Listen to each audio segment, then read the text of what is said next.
You know, there's something I've always wondered about Splatoon. Inklings and Octolings get splatted in water, but they're marine life. At least originally. I know we always end up discussing biology when it comes to Splatoon, but there are so many biological questions in this series that are worth asking. So of course, let's ask, why is it that water makes Inklings go...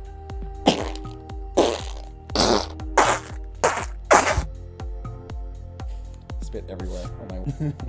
I love technical terms.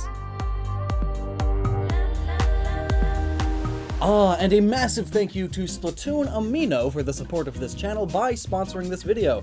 Since you're watching this, odds are you're a Splatoon fan, right? Well, how would you like to join a community solely filled with other Splatoon fans?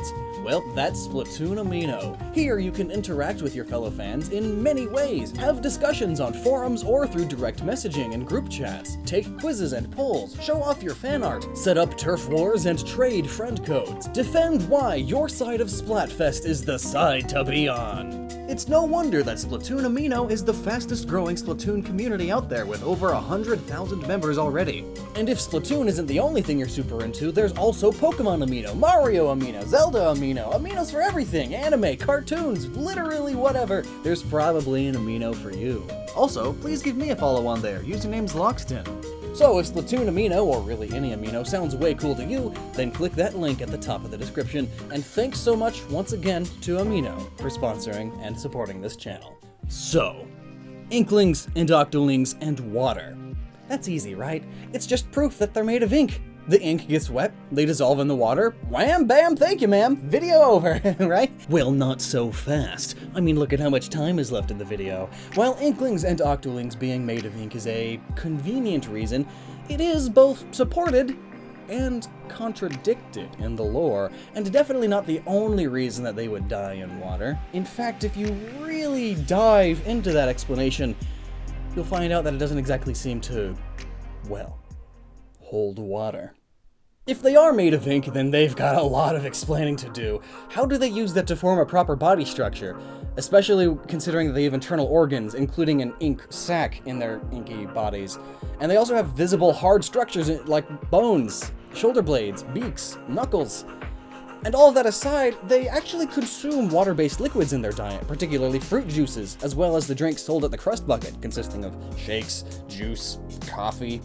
All of this would be an issue if they were actually ink. If water truly does cause immediate death akin to a cephalopodic kryptonite. Indeed, if we were to use the made of ink argument, given the solid nature of the Inklings and Octolings, it's far more likely that any water dissolution would be slow and gradual. Though this is backed up by the fact that we see the Inklings and Octolings visibly struggling before dissolving into ink. So the ink argument is possible, yes, but water isn't immediately fatal like people like to believe. In fact, it's worth bringing up that the popular belief that water in any form is fatal to Inklings and Octolings largely comes from the comments made in Inkopolis News, which were added in translation. In particular, we have these two quotes for Starfish Mainstage in Splatoon 2, and these two from Mahi Mahi Resort in the original Splatoon. Pearl: don't forget to hydrate between battles. Marina: that seems like good advice until you remember that water is lethal to us. Pearl: this stage is really close to the ocean. You could go for a swim, Marina. Marina: I'm not falling for that again. Kelly: let's take a dip in the pool, Mary. Mary: you go first. I'll be here when you respawn. Kelly: the jellyfish look like they're enjoying the pool. Mary: why don't you go take a quick dip? Did you like my impressions of them? Because I didn't. Curiously, the Japanese version of these quotes is significantly different. Credit to Tumblr user Foolish Ignis for translating the Starfish Mainstays quotes at our request, and credit to Inkopedia for the Mahi Mahi quote translations. Pearl: getting all heated up in battle is fine and all, but remember to bring it down and drink some water now and then. Marina: Pearlie's mum advice is all I need to fill me up. Thanks. Pearl: this stage is actually real close to the sea. Marina: I know, the sea breeze feels so good when you're in the heat of battle. Kelly: I want to battle here in a swimsuit. Mary: Yeah, let's ask our director about it. Kelly. The jellyfish look like they're having fun playing in the pool. Mary. Should we try it? I'm pretty good at feminine voices. In fact, there's also an instance of Treehouse adding dialogue that contradicts all of this. One of the Japanese lines for Kelp Dome reads as follows. Kelly. It's so humid here. I'm super sweaty after a battle. Mary. Black tears were spilling down my face. It was so embarrassing. Meanwhile, here is the localized Western version. Kelly. It's so humid here. Battling makes me super sweaty. Mary. Yeah, I need a cold shower just thinking about it. Notice that a shower, likely referring to a water shower, Nintendo of America doesn't seem to know what they want to say then when it comes to Inklings and Octolings and water exposure. So in truth, all we have to go on in terms of Inklings and Octolings and water is what we see in the game mechanics. And the last of these quotes suggests that water isn't truly fatal to them at all. But that doesn't leave us in as dire a situation as you may think in coming up with a theory. Now, before we proceed, something does need to be addressed. I can already hear you now typing away in the comments. Loxton, if the lore doesn't support it, it's just a game mechanic, or a rule as part of a turf war in-universe. They don't actually die. To this, I say, dearest viewer, you overlook one key detail. The Octo expansion. In the final boss fight of the Octo expansion, it is entirely possible for you to fall in the water and get splatted. But unlike the rest of the scenarios in Splatoon, the entire final boss run, from when you tell Tartar you wish to go to the Promised Land to when you finally reach Inkopolis, is missing one key thing: checkpoints. You do not encounter a single respawn point throughout this entire sequence, and when you fall, Pearl and Marina scream out in horror, and the screen fades to white. In a recent interview, it was confirmed by the developers that when this happens, you actually die, and the game is reverting time. The only time in all of Splatoon canon where death is truly permanent. From a story standpoint, when you fall into that water, you aren't following the rules of a turf war. You aren't willingly giving up your form. You're fighting for the safety of Inkopolis. And you actually are permanently falling in battle. Water then really is fatal. But why? The first thing we should consider then is Mahi Mahi Resort. It's possible, as seen in this screenshot, for your character to be half submerged in the water in this stage without being splatted. If we're going to pick apart game mechanics, this implies that there's more going on than just water plus inkling equals death. And this brings us to the first of our theories, which I'll attempt to get through as quickly as possible. The first theory is that they can't tread water like humans. That is, that they sink.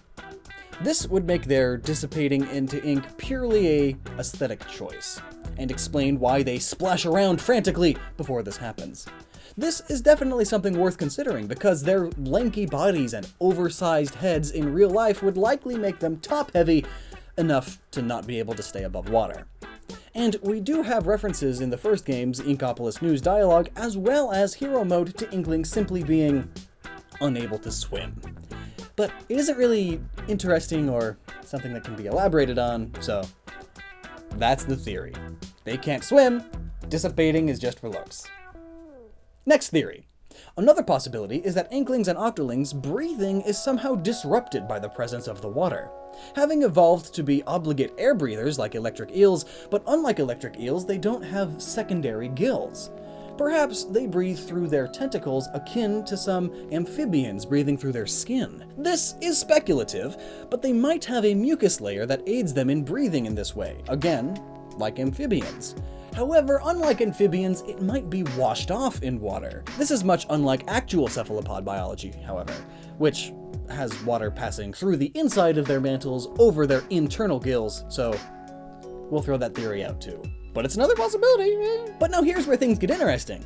Notice the types of water you encounter in Splatoon. Arowana Mall is next to a beach. Salt Spray Rig is off the shore, being an oil rig. The Manta Maria is a boat in the middle of the ocean. All of these stages share one quality: salt or ocean water. Some stages, such as Camp Triggerfish, which is over a lake, don't follow the theme, but in general, when water is involved in Splatoon, it is natural water. Or in the case of Mahi Mahi and New Albacore Hotel, water containing high amounts of free ions, being that it's chlorinated. The easiest explanation, then, is that water containing a high concentration of free ions, such as chlorinated or salt water, is somehow harmful to Inkling and Octoling physiology. This could work through a similar mechanism to frog skin, where most frogs, when placed in salt water, will be quickly dehydrated and poisoned from the salt leaching into their bodies. Again, though, that's far too simple and makes far too many assumptions without any justification.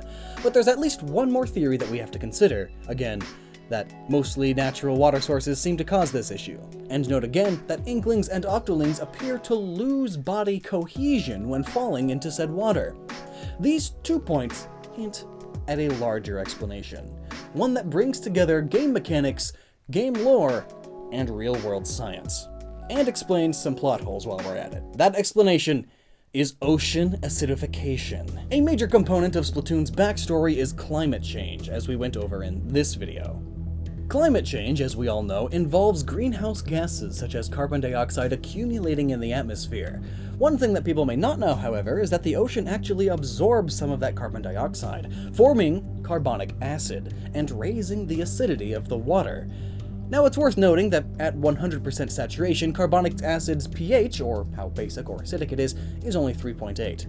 While this is significantly acidic, an acid has to have a pH of 2.5 or lower to be considered hazardous to humans. And note, the lower the number, the worse it is. More acidic. That's how the scale works. It's like golf. However, marine life is far more sensitive to pH imbalances than us humans. In fact, ocean acidification in real life has already resulted in growth abnormality, diet changes, and longer egg development time in squids, as well as having negative impact on cephalopod development in general. And taking that fact and applying it to early Splatoon lore, indeed, this increased hostility the ocean has towards marine life may be what prompted the squids to leave the seas to begin with. So, out of all of our explanations, this one seems to be the most plausible. The water, having a pH level significantly below that which is safe for marine life, is harmful to Inklings and Octolings foolhardy enough to enter it. While in real life, that may not be the such dramatic, they explode instantly case. Heck, Coca-Cola has a pH of 2.5, though I guess if you filled a fish tank with Coca-Cola, you couldn't exactly have a fish survive in it for very long. This is still the closest explanation that we'll get that is simultaneously friendly to all of the games, admittedly contradicting lore and mechanics and a little bit of real-life science. In other words, that's the theory that you get to settle on. Moral of the story, also, hey, this is future Loxton. That's why I'm wearing a different shirt. Well, I guess if you're watching this, I'm still technically in the past of you, but not as in the past as that nerd. Look at that stupid fashion sense, it's all blue. Anyway, so literally as we were about 70% done with making this video, Nintendo came out and said it. That's right, they now have a canon, word of God reason for why the Inklings die in water. Long story short, their skin is too thin for them to survive in water as a byproduct of them evolving to be able to transform. So yeah, that's that. I'd say it's not as good as of a reason as our last theory, but it's cool, still cool, cool. I thought Nintendo liked science! Also, newly data-mined dialogue for the European Adventure vs. Relax Splatfest states that Inklings and Octolings dissolve specifically in the ocean. More evidence for it being the ocean in particular, not just water in general. So, come to think of it, if the oceans were acidic because of all this climate change, and the Inklings and Octolings' skin is super thin, that would only exemplify how fast and dangerous they die in the ocean. Of course dying in the ocean's dangerous, I don't know why I said that. So yeah, maybe their canon reason still, because it's not the best, still supports that last theory. It's possible. Thanks, Nintendo. Well, back to the, more in the past Loxton. Moral of the story, if you ever run into a squid kid on the street, offer them a can of juice, not soda. Otherwise, your encounter may have a catastrophic end. The last thing you need is a puddle of person getting on your shoes. Thank you so much for watching. Be sure to check out Splatoon Amino, and until next time, please remember to never stop using your noggin. Doodles.